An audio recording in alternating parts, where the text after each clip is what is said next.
Ayan ang kalabaw. Anong klaseng kalabaw yan? Bupalo? Bupalo. Oh, napakatingkad ng pagkaitim niya. Ayan mga kababayan, oh. Ang ganda ng mga bupalo.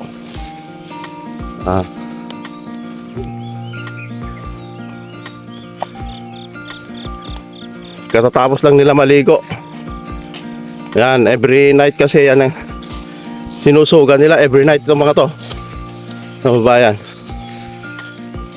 Then every morning, diyan sa may ilog Cagayan, naliligo itong mga to. Oh. Pwede ako tamay ha. Lakay ito nakataon-taon. Ha? Yan. So, ito na.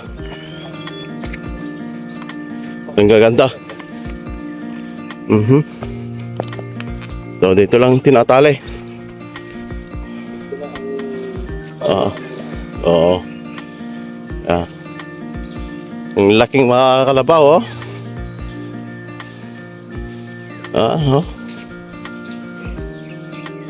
Gaganda mga kababayan. Ayan, maraming salamat sa panonood. Mabuhay po tayo lahat. Alright.